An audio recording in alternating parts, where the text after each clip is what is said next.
अस्सलाम वालेकुम ख़वातीन हज़रात, एक नई सीरीज़ के साथ।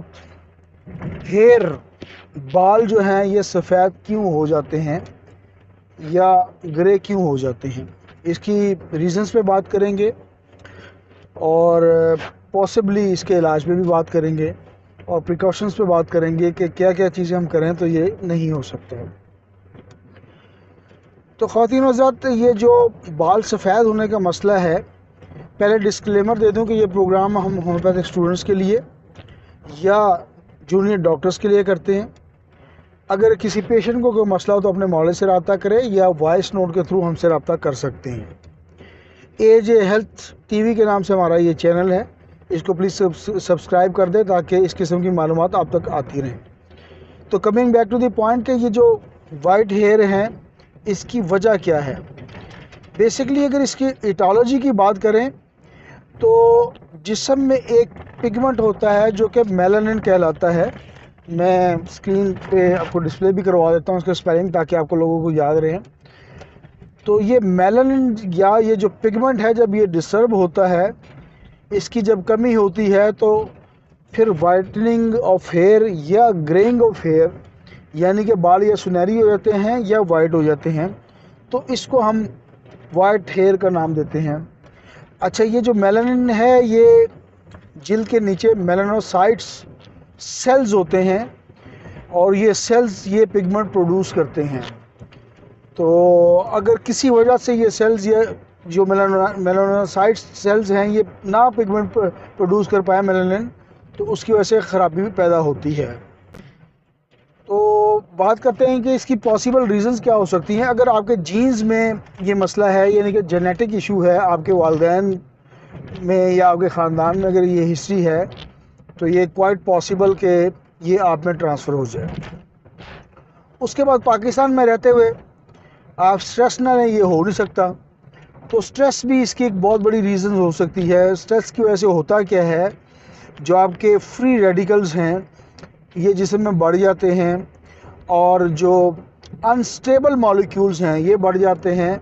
उसकी वजह से हार्मोनल डिस्टर्बेंस हो जाते हैं और जब हार्मोन डिस्टर्ब होते हैं तो जो मेलानोसाइट्स हैं, जो सेल्स हैं जो मेलानिन बनाते हैं, उसको जाके वो डिस्टर्ब करते हैं या तबाह करते हैं या उसमें थोड़ी सी कमी लाते हैं। इसकी वजह से रिजल्टेडली जो मेलानिन पिगमेंट है वो नहीं बन पाता और उसकी वजह से ये प्रॉब्लम्स आ जाते हैं। एक और वजह भी है इसकी, और वो वजह है जब आपके जिस्म का ऑटो इम्यून सिस्टम आपके जिस्म के ख़िलाफ़ काम करता है। आपको पता है कि हर एक इंसानी जिस्म में एक इम्यून सिस्टम होता है जो कि जैसे ही कोई दुश्मन जिस्म पर हमला आवर या बीमारियां हमलावर होती हैं या जरासीम हमलावर होते हैं या बैक्टीरिया हमलावर होते हैं, तो उसके ख़िलाफ़ खड़े ही जाते हैं और उसको तबाह करने की कोशिश करते हैं। तो एक बीमारी है जिसको हम विटिलिगो कहते हैं, जो कि ये सफ़ेद धब्बे पड़ जाते हैं। मैं दिखा देता हूँ स्क्रीन के ऊपर आपको। तो इसमें भी ऐसा ही होता है कि जिस्म का जो ऑटो इम्यून सिस्टम है वो आपके ख़िलाफ़ ही मतलब कारफरमा होता है। उसकी वजह से वो जो प्रोडक्टिव सेल्स हैं वो तबाह करता है। इसे विटिलिगो का इशू बन जाता है और रिजल्टेडली जो मेलानिन कंपाउंड बनाते हैं मेलानोसाइट्स सेल्स, उसको भी वो डिस्टर्ब कर देता है। इसी तरह एलोपेशिया जो एक गंजापन की बीमारी है, इसकी भी मैं तस्वीर आपको डिस्प्ले करवा देता हूँ। इसमें भी यही होता है कि जो जिस्म का दिफाई निज़ाम है, ऑटो इम्यून सिस्टम है, ये आप ही के ख़िलाफ़ काम करता है। रिजल्टेडली मेलानोसाइट्स जो सेल बनाते हैं मेलानिन को, उसको तबाह कर देते हैं और रिज़ल्ट ये आता है कि आपके बाल वाइट होना स्टार्ट हो जाते हैं। उसके बाद एक बहुत अहम रीज़न्स न्यूट्रिशनल डेफिशिएंसी है कि आपके जिस्म में कुछ ऐसी चीज़ें चाहिए होती हैं जो बालों की नशोनुमा या मेलानोसाइट्स के नशोनुमा के लिए या मेलानिन प्रोडक्शन के लिए ज़रूरी होती हैं, जिसमें जिंक है, सरेदस्त ये बहुत ज़रूरी है, विटामिन B12 बहुत ज़रूरी है। तो ये चीज़ें जब कम होती हैं, न्यूट्रिशंस की कमी होती है, तो ज़ाहिर है फिर कारकर्दगी उसमें मुतासर होती है। लाइफस्टाइल भी बड़ा अहम किरदार अदा करता है कि जो लोग शराब नोशी और नशे की आदतों में मुबतला होते हैं उनके हार्मोन भी डिस्टर्ब हो जाते हैं, रिज़ल्ट के तौर पे जो मेलानाइन जो पिगमेंट बनता है वो नहीं बन पाता, चूँकि मेलानोसाइट्स की प्रोडक्शन या वो सेल्स नहीं बनते या वो सेल्स ख़राब हो जाते हैं, तो इसकी वजह से ये मसला हो सकता है। अच्छा, जो एज है ये भी एक बहुत बड़ी ब्रैकेट है। 30 से पहले अगर आपके बाल सफ़ेद हो रहे हैं तो फिर उसकी रीज़न्स मतलब मालूम अगर है और उसको दूर कर दिया जाए, यानी कि न्यूट्रिशनल डेफिशिएंसी है उसको दूर कर दें तो वो ठीक हो सकते हैं, दोबारा काले हो सकते हैं। लेकिन जो एज बढ़ती है इसी तरह जो मेलानिन की प्रोडक्शन है वो कम होती है, और वक्त के साथ वो जो कहते हैं ना ये बाल मैंने धूप में सफ़ेद नहीं किए हुए, तो ज़ाहिर है उसमें एज का एक किरदार है, एक्सपीरियंस का कोई नेमोल बदल नहीं है, तो वो उस वक्त के साथ वो बाल सफ़ेद होना स्टार्ट हो जाते हैं। तो एज बहुत बड़ी ब्रैकेट है, और वो जो एक शायर ने कहा है ना कि जो जाके ना जाए वो जवानी, जो जाके ना आए वो जवानी देखी, और जो आके ना जाए वो बुढ़ापा देखा। तो एज का बहुत बड़ा किरदार है इसमें।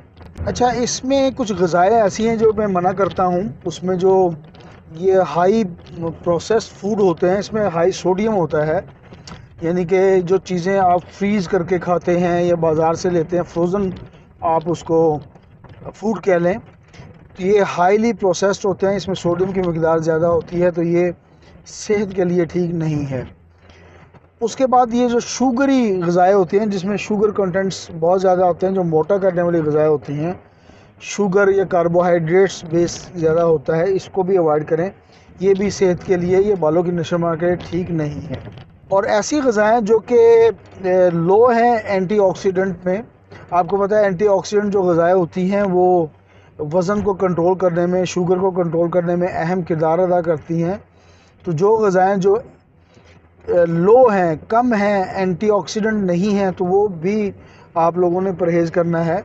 मिसाल के तौर पे ये जो वाइट ब्रेड है, वाइट ब्रेड कहलाती है बेकरी वाली, ये लो एंटीऑक्सीडेंट खुराकों में आएगी, तो इसको आपने अवॉइड करना है। और आगे ऊपर जो मैंने शुगर की बात की थी, ये जो बोतलें जंक फूड और ये मतलब शुगरी आइटम्स में आएगी, और सोडियम वाली जो बेस्ड प्रोसेस आइटम है, जिस तरह मैंने कहा कि आप बाज़ार से फ्रोज़न फूड लाते हैं तो वो प्रोसेस फूड की कैटेगरी में आते हैं, तो इनको आप अवॉइड करें।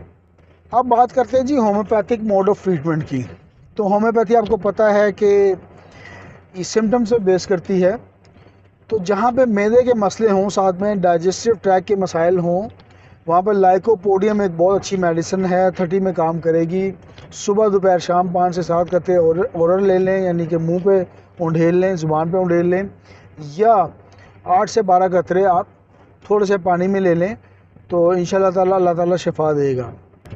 अगर स्ट्रेस रीज़न है, यानी कि परेशानी, फ़िक्र, लाका, ये चीज़ें मतलब आड़े आ रही हैं, सोच, फ़िक्र यानी कि स्ट्रेस जिसे हम अंग्रेज़ी में कहते हैं, अगर ये आड़े आ रही हैं तो इसमें फास्फोरिक एसिड बहुत अच्छी मेडिसिन है, 30 में काम करेगी। सुबह दोपहर शाम इसको उसी तरह 5 से 7 कतरे या 8 से 12 कतरे थोड़े से पानी में, या 5 से 7 कतरे ओरल यानी कि मुंह पे आप ले सकते हैं।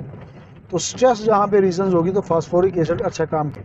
अगर किसी पेशेंट को बालों का साथ में इशू तो है ही है हेयर वाइटनिंग का, इसके अलावा डैंड्रफ बहुत ज़्यादा मकदार में पाया जाता है, तो नेट्रम म्योर अच्छी मेडिसिन है, 30 में अच्छा काम करेगी, उसी तरह आप यूज़ करेंगे। सलेशिया एक अच्छी मेडिसिन है, ये बालों को स्ट्रेंथन यानी कि ताकत देती है। अच्छा, अगर जो जिस्म की जो खोपड़ी की स्काल्प है, या ये जो सर की स्काल्प है, जिल्द है, इसमें फोड़े, फिंसियाँ और इस किस्म का रुझान हो, तो सुलाइनम अच्छी मेडिसिन है। इसको रोज़ाना 200 में 1 डोज ज़रूर लें, 5 से 7 कतरे ओरल ले लें, या 8 से 12 कतरे आप थोड़े से पानी में ले लें। तो अगर खोपड़ी के मसाइल यानी कि ये जो जिल्द है इंसानी सर की, इसमें कोई मसले हैं, तो यानी कि फिंसियाँ फोड़ियाँ बन रही हैं, तो सुलाइनम लें। इसके अलावा सुलाइनम उन पेशेंट के लिए भी अच्छी है जो जिन लोगों में जुएँ होती हैं, तो अच्छा काम करती है इसमें। तो दुआओं में याद रखें, मैं doctor Aqeel Javed, AJ health TV के नाम से मेरा चैनल है, सब्सक्राइब कर दें ताकि इस किस्म की मालूमात आप तक आती रहें। Thank you very much.